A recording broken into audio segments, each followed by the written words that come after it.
으이그 하여간 은큼 싫어. 야, 그래도 보이는 걸 어떡하냐? 안 볼 수도 없고 해서 좀 봤다. 일이나 좀 하시지. 야, 근데 언제 봐도 정말 황홀하다. 또, 또 그런 소리 한다. 한번 만져봐도 될까? 미쳤어? 응. 한 번만. 응, 한 번만. 아저씨들이 본단 말야. 걸리면 어떡하려고 그래. 나는 얼른 주위를 한번 둘러보았죠. 몰래 하는 게 더 스릴 있지 않겠습니까? 짐이 많지 않았기 때문에 안에서 일하는 아저씨는 한 사람이었어요. 고가 사다리에서 짐이 올라오면 오케이 하면서 아래를 향해 손을 흔들었고 능숙한 솜씨로 파란 이삿짐 박스를 내려놓았어요. 봐라. 저 아저씨 정신 없단 말야. 내심 안심을 시켜 기어이 그 짜릿한 손맛을 느끼고 싶어 애쓰는 말투였죠. 으이그. 남자들이란. 도무지. 시도 때도 없으니. 하며 싫지 않은 듯 교태를 부렸죠. 미숙이도 알건다 하는 숙녀였으니 저의 추파를 싫어하진 않았더랬죠. 나는 그 순간을 놓치지 않았어요. 인생은 타이밍이거든요. 얼른 미숙이의 한쪽 손을 잡고서 열려진 문 뒤로 끌고 갔어요. 어머. 미쳤어? 쉿. 나는 진지한 눈으로 검지손가락을 입술로 갖다 대었어요. 조용히라는 뜻이었죠. 뭐. 마려봐. 입으로 해줘. 신음이 아닌 탄성이다. 미숙이의 입속은 넓은 광장을 나체로 뛰어다니는 자유로운 공간이기도 했으며 엠보싱이 들쳐진 꽉 차있는 이불 속처럼 좁기도 했어요. 저는 곧 허벅지에 경련이 일어났고 발가락이 쭉 펴졌더랬죠. 미숙은 한번 쪼옥 후 더 빨더니 화장실로 뛰어갔어요. 입안을 물로 헹구고서 나왔어는 나를 보고 미소를 지었죠. 안녕하세요, 썰보따리입니다. 만화보다 더 만화 같은 현실 라디오. 구독과 좋아요 부탁드려요. 거친 듯 쇠가 갈리는 음을 내며 고가 사다리가 6층 아파트에 올라가고 있었습니다. 아파트라고는 하지만 아파트 각동이 마치 요새처럼 빽빽히 둘러쳐 있어 답답하기 그지없으며 페인트는 더덕더덕 떨어져 있어 한눈에 고급 아파트는 아닌 것을 알 수 있는 곳었죠. 중요한 건 사람 한 명 코빼기 보이지 않았다는 점이죠. 그래서 여긴 사람이 살지 않는 곳인가 할 때 즈음 한 노인이 담배를 피고 있는 장면을 보고는 안도했습니다. 오늘은 미숙이가 오랜 통화 끝에 드디어 자취방을 얻어 이사하는 날이었어요. 부모로부터 처음 독립하는 날이며 오랜 통학만큼이나 오랜 부모의 설득 끝에 이루어진 역사적인 날이었죠. 미숙이의 역사적인 날이기도 하면서 저에게도요. 그러므로 아무리 낡고 바람 한 점 통할 길 없이 빽빽한 아파트였지만 대학생이 갖기에는 더없이 좋은 아파트이자 아지트였으며 어느 부잣집 고급 아파트보다 아늑한 장소였습니다. 어둡고 컴컴하고 야릇한 장소. 청춘이지 않겠습니까? 영차 소리조차 제대로 내지 못할 정도의 짐을 질질 끌면서 안방으로 끌고 가고 있는 미숙이를 나는 이마에 흐르는 땀방울을 훔치며 보고 있었습니다. 미숙이는 키는 작은 대신에 작은 몸에 오밀조밀 갖출 건 다 갖춘 여자였습니다. 앵두 같은 입술에 낮은 코지만 앙증맞았죠. 그리고 얼굴이 작은 편이어서 키가 작다고 느끼지 못했습니다. 그보다 중요한 건 그 작은 몸에서 품고 있는 넓은 마음이었죠. 문득 귀여운 소리에 나의 입술에는 미소가 번졌어요. 보기만 해도 절로 미소가 나오는 얼굴이었어요. 힘들어? 도와줄까? 아니. 됐어. 조금만 가면 돼. 보기보다 당찬 미숙이는 혼자서 한다면서 낑낑거렸어요. 나는 미숙이의 키를 어림잡을 때 나도 모르게 웃음이 나왔었죠. 미숙이는 키 얘기만 나오면 신경질적인 반응을 보였어요. 물론 크지 않은 키에 대한 콤플렉스였죠. 자신은 끝까지 160이라며 우기기를 2년. 저도 하루가 멀다 하고 놀려댔지만 그 놀림은 진짜 놀리는 게 아닌 관심받고 싶은 마음이었습니다. 여러분도 어린 시절 좋아하는 여자를 괴롭혀 본 적 있을 겁니다. 저도 그런 마음이 아니었나 싶어요. 아, 벌써 대학교 2학년이구나. 왠지 모를 씁쓸함이 밀려왔어요. 지방 3류대 2학년. 아무것도 이룬 것이 없이 덧없이 흘러버린 2년이라는 세월. 내가 얻은 것은 지금 앞에 보이는 미숙이뿐이었죠. 몽환에 잠길 즈음 미숙이의 귀엽고 당찬 목소리가 다시 한번 내 귀청을 울렸죠. 매미 소리가 한참인 요즈음 땀이 송글송글 맺힌 이마에 긴 생머리가 몇 가닥 들러붙은 미숙이의 모습이었어요. 여름이었습니다. 이온 음료를 시원하게 들이키고 싶은 무더운 여름이었죠. 오늘은 잘 묶지 않는 생머리를 뒤로 질끈 한번 묶은 모습이 어느 당찬 주부의 모습인 것 같아 보였어요. 주부. 내 아내라도 되는 듯. 얇은 노란 티셔츠에 리폼된 라운드 티를 입고 군색 짧은 반바지를 입고서 맨발로 열심히 이삿짐을 나르고 있었습니다. 하지만 그 잠깐 사이 나의 눈을 사로잡아버린 모습이 보였어요. 무겁고 큰 짐을 끌기 위해 깊게 숙인 모습에서 리폼된 늘어진 티셔츠 사이로 둥근 달덩이가 보였습니다. 둥근 달덩이는 그녀가 큰 짐을 끌 때마다 이리 흔들 저리 흔들거렸죠. 아까도 말했듯이 미숙이는 키는 작지만 전체적으로 보면 작지 않은 여자였죠. 오히려 매우 큰 여자였습니다. 학생, 지나갑시다. 그때 이삿짐 아저씨가 3단짜리 책꽂이를 들고 들어왔어요. 아저씨는 무더운 더위에 땀이 맺히는 정도가 아닌 사우나에 온 것처럼 땀방울을 떨어뜨리고 있었어요. 저는 다시금 이온 음료가 절실하다고 생각했죠. 잠시 멍을 때리다가 아저씨가 온 걸 미쳐보지 못했었죠. 아, 예. 얼른 비켜주었습니다. 학생, 이거 어디다 둘까? 예. 미수가 이거 어디다 둘까? 나는 되물었어요. 오빠 그거는 이쪽 구석에 세워줘. 못 먹을 거라도 먹다 들킨 것처럼 나는 당황해했습니다. 오빠 이 짐 좀 밀어줘. 도저히 안 되겠어.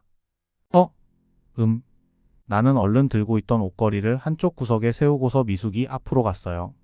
미숙이는 앞에서 끄는 모습, 나는 뒤에서 미는 모습, 밀면서 좀 더 가까워진 미숙의 모습에 나는 다시 한번 당황해했습니다.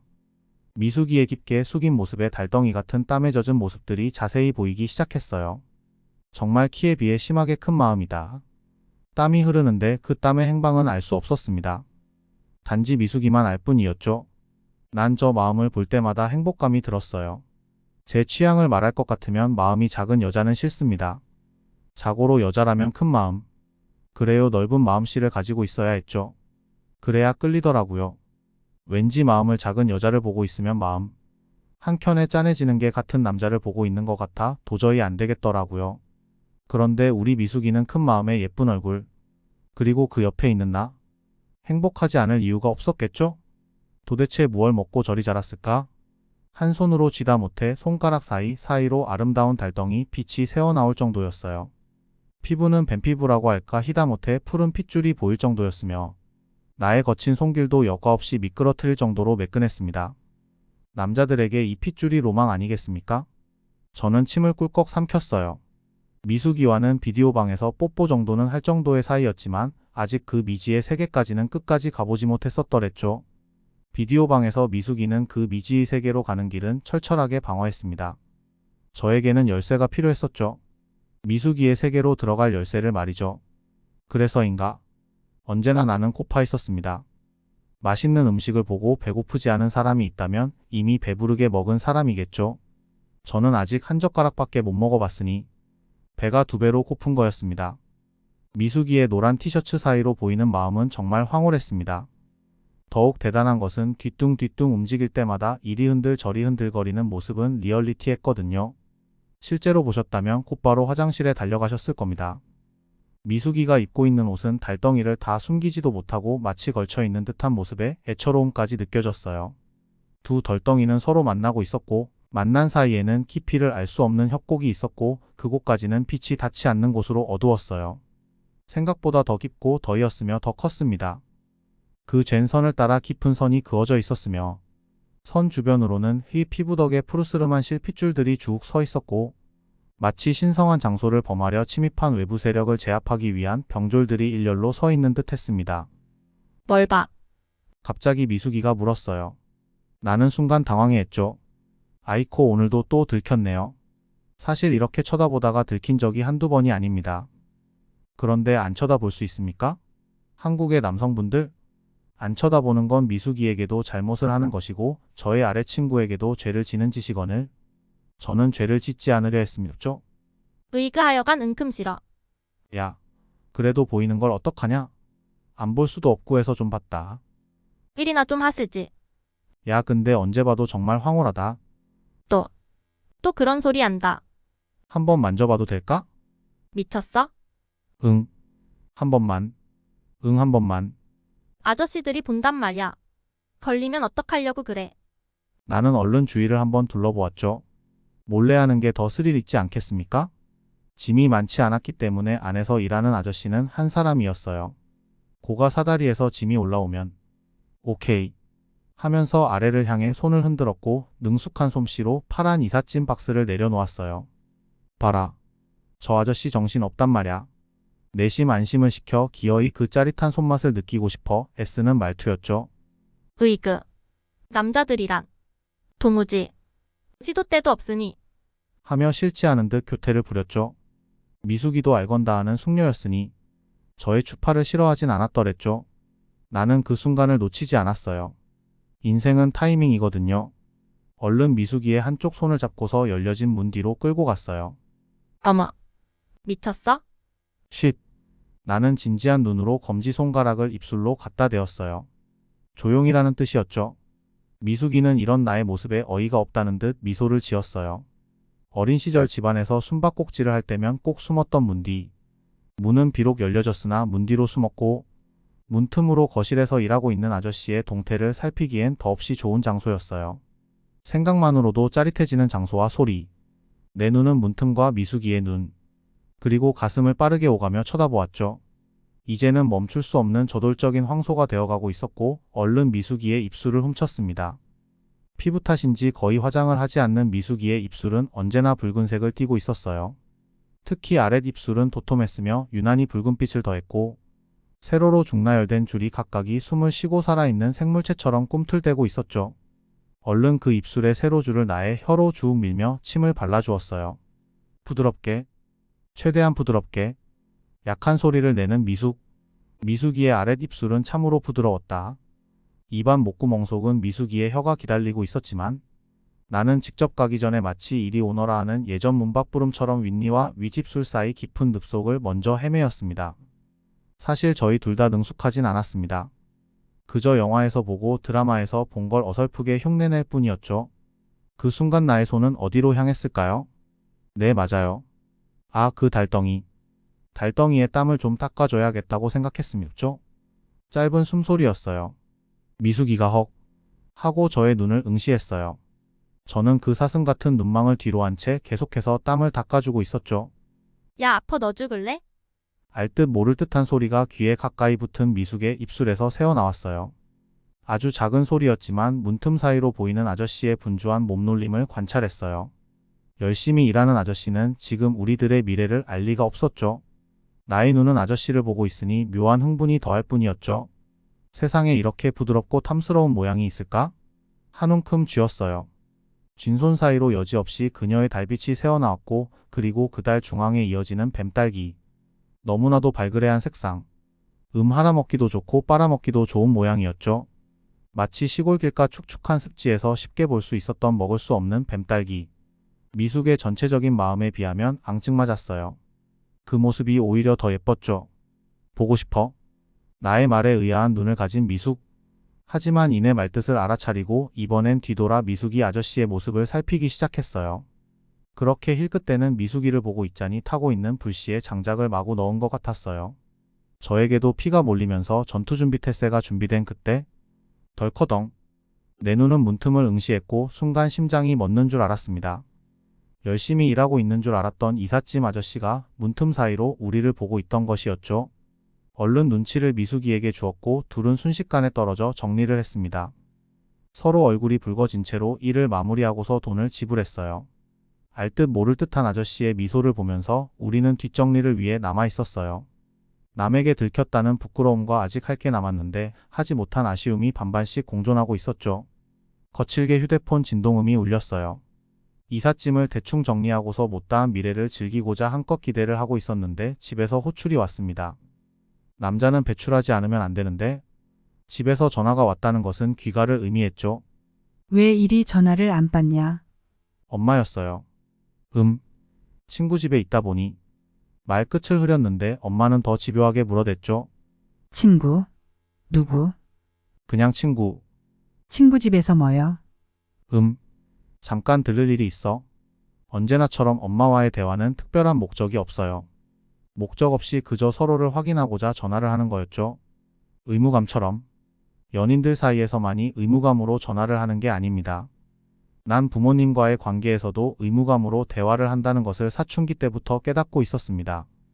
엄밀히 말하자면 고등학교 입학부터였죠.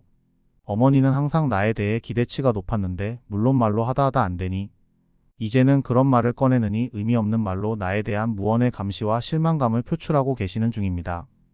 기대했던 아들이 중학교 때까지만 하더라도 공부 잘한다는 소리 듣던 아들이 고등학교 때에는 성적이 떨어지면서 급기야 지방 3류대에 들어가니 실망하기엔 부족함이 없었을 것이었죠. 실망.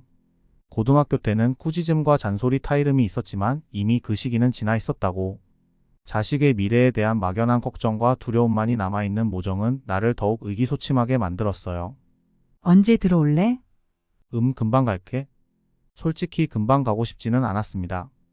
하지만 어머니가 원하는 대답은 이것이기에 저는 원하는 말을 해드리는 게 아들의 도리였죠.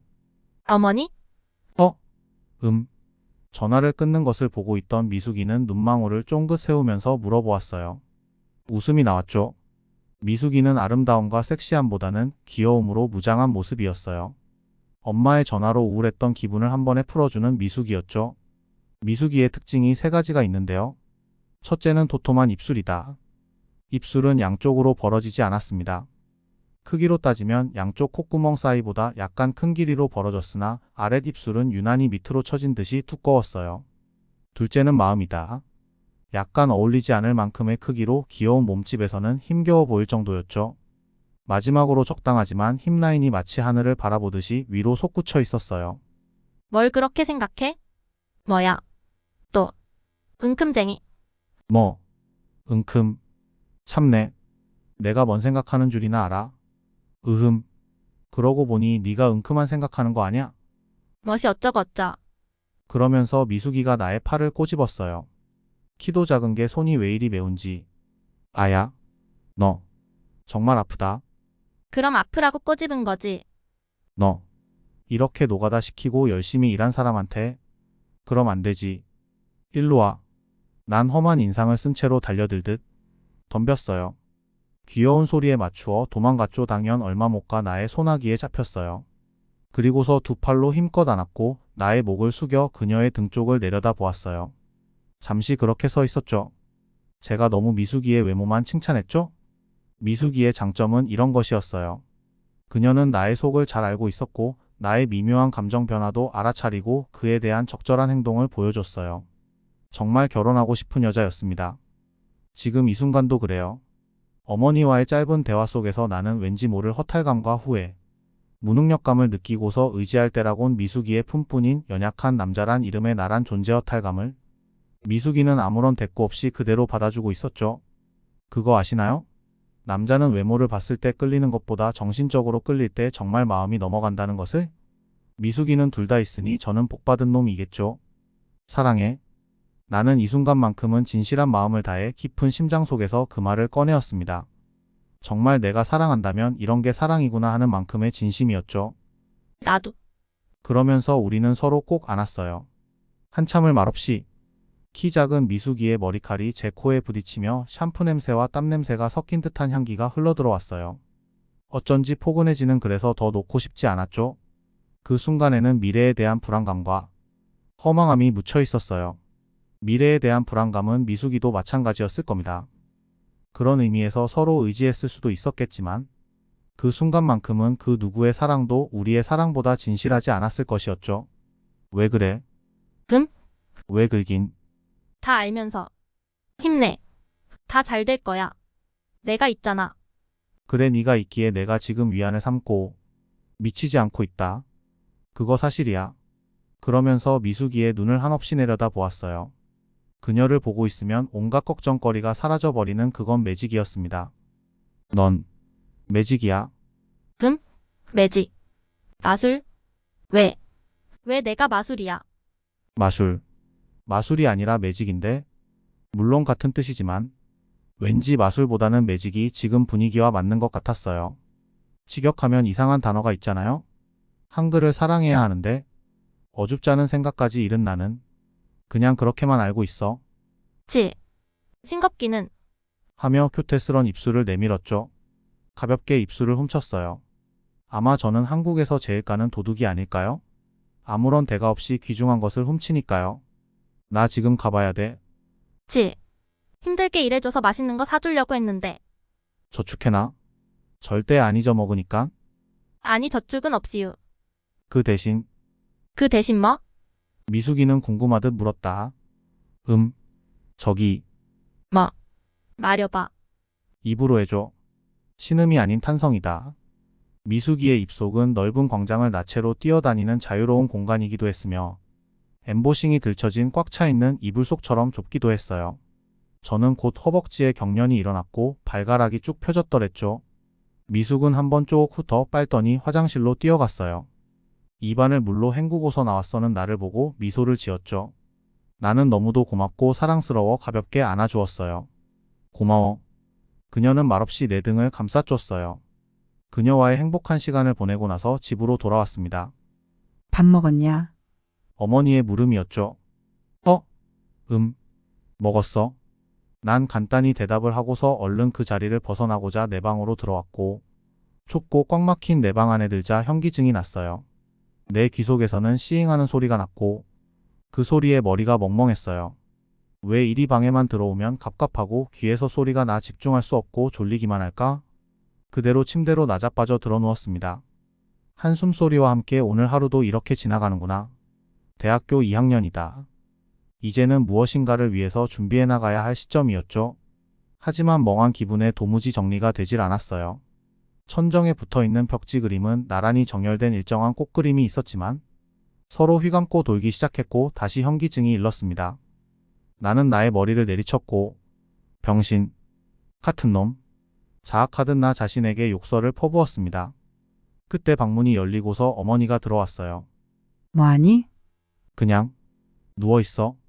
너에게 할 말 있다. 비장한 듯 어머니가 말을 꺼내었어요. 이제 너도 성인이야. 내가 항상 잔소리 같다만 오늘만큼은 너에게 꼭 해야겠다. 하시며 말문을 열었어요. 지금 이 순간을 피해 어디론가 도망치고 싶었어요. 분명 어머니가 하실 말은 이미 다 알고 있기 때문이었죠. 누구나 아는 내용. 하지만 그를 실천하지 못하는 나약함 때문에 또다시 이런 잔소리를 들어야만 했어요. 너는 아빠와 나의 하나뿐이 아들이란 거 너도 잘 알지? 하지만 지금부터는 무언가를 준비해야 될 거라 생각해. 너도 잘 알다시피 요즘은 취직하기가 하늘의 별 따기라는 거 잘 알잖아. 자격증도 따야 되고 또 어학도 한다더라. 비록 우리 집이 가난해서 남들처럼 못해줘도 그만큼 노력해주리라 믿는다. 지훈아, 우리가 널 믿는 만큼 네가 실망을 안 해줬으면 해. 그리고 꼭 남들만큼의 좋은 취업을 했으면 좋겠어. 비록 2학년이지만 결코 긴 시간은 아닐 것이다. 알았지? 이 못난 애미의 말 알아들었지? 간곡하다. 알았어. 그만 좀 혀. 퉁명스럽게 받았고 이불을 머리 위까지 올려버렸어요. 더 이상은 듣고 싶지 않았습니다. 원치도 않는 대학에 와서 원치도 않는 잔소리까지 들으니 정말 미쳐버릴 지경이었죠. 어머니는 쓸쓸히 나가셨고 문소리가 턱 하니 다치자 내 가슴은 툭 하고 떨어졌습니다. 나는 이불을 거치고 조용히 불을 껐습니다. 그리고 아무것도 보이지 않는 천정을 바라보았어요. 병신 같은 놈 눈물은 왜 나와 코가 찡하고 눈이 적시었죠. 나는 후회 속에서 어느덧 잠이 들었습니다. 눈을 떠보니 맑은 한 주가 시작되었죠. 다시 한 주가 시작이구나. 어머니를 보는 듯 마는 듯 아참밥을 잽싸게 먹고서 대학 스쿨버스를 타러 열심히 갔습니다. 제발 이번 주는 새로운 일이 생기길 바라면서 버스에 올랐어요. 저기 멀리 미숙이가 걸어오는 모습이 보였죠. 저는 달려가서 미숙이를 뒤에서 껴안았어요. 언제 맡아도 좋은 냄새 풍겼죠. 미숙아 너 보고 싶어 죽는 줄 알았다. 왜 또 엄마랑 싸웠니? 그래 말도마. 엄마가 나한테 너무 많은 걸 바래. 미숙이 너는 나한테 아무것도 안 바라지? 뭐래? 나도 너가 빨리 취직했으면 좋겠거든. 왜? 결혼해야지 우리. 뭐? 저는 미숙이가 저한테 깜짝 놀랐습니다. 이렇게 직접적으로 표현한 적은 처음이었기 때문이었죠. 그래서 저는 미숙이의 눈을 쳐다보면서 진심이야? 그럼 내가 뻥치니. 바보야 몰라. 하고 뛰어갔습니다. 저는 멀어지는 미숙이를 잡지 못한 채 시선만 고정하고 있었죠. 왜냐면 너무 좋았습니다. 저번에 제가 슬퍼하는 모습을 보고 미숙이도 뭔가를 느꼈었나 봅디다. 네. 끌 수 없는 불이 타올랐습니다. 학교를 마치고 와서 저는 엄마에게 곧바로 달려갔습니다. 엄마는 의심스러운 눈초리를 저를 위에서부터 아래까지 싹 훑어보고는 무슨 일이야? 엄마 저 할 말 있어요. 뭔데? 저 결혼할 거예요. 뭐? 네 나이가 몇 살인데 취직도 안 했고 너 그렇게 애 낳으면 살 수 있어. 저는 그냥 엄마가 하는 말을 듣고 있었어요. 아무 말도 하지 않은 채로 엄마가 말을 멈출 때까지 말이에요. 그러자 엄마는 대답이 없는 저를 이상하게 보고는 말을 서서히 줄였죠. 그제야 제가 말할 타이밍이 온 거였죠. 난 더 이상 이렇게 살기 싫다. 난 엄마와 아빠의 인형이 아니다. 내 인생 처음으로 제 의견을 피력한 순간이었습니다. 서서히 올라오는 울음을 참으면서 울먹이는 소리로 엄마에게 진실되게 얘기했죠. 이런 게 힘들었고 가슴이 답답했다. 그래서 안 좋은 생각이 들 때가 있었고 그걸 위로하는 여자친구가 있었다. 그랬더니 엄마는 한숨을 푹 쉬더니 어째 네 아빠랑 똑같니? 했습니다. 드디어 제가 처음으로 엄마에게 인정을 받은 날이었죠. 그리고는 일사천리였습니다. 저랑 미숙이는 신호 위반을 해버렸고 양가 부모님들이랑 상견례를 했죠. 애도 뵀는데 이거 빨리 결혼해야 하는 거 아니냐면서. 학교는 어떻게 됐냐고요? 네, 졸업했어요. 무진장 힘들었지만 남은 2년이란 시간을 정말 잠도 안 자고 노력했어요. 결국 미숙이는 제 아내가 됐고 지금 옆에서 코를 골면서 자고 있네요. 달덩이에서 실핏줄을 늘어뜨리면서요. 용기 없던 내가 한 여자를 만나서 변한 이야기예요. 여러분도 한번 자신의 인생에서 용기를 내야 할 때가 언제인지 고민해 보셨으면 좋겠다 하는 마음을 가지면서 사연 줄여요.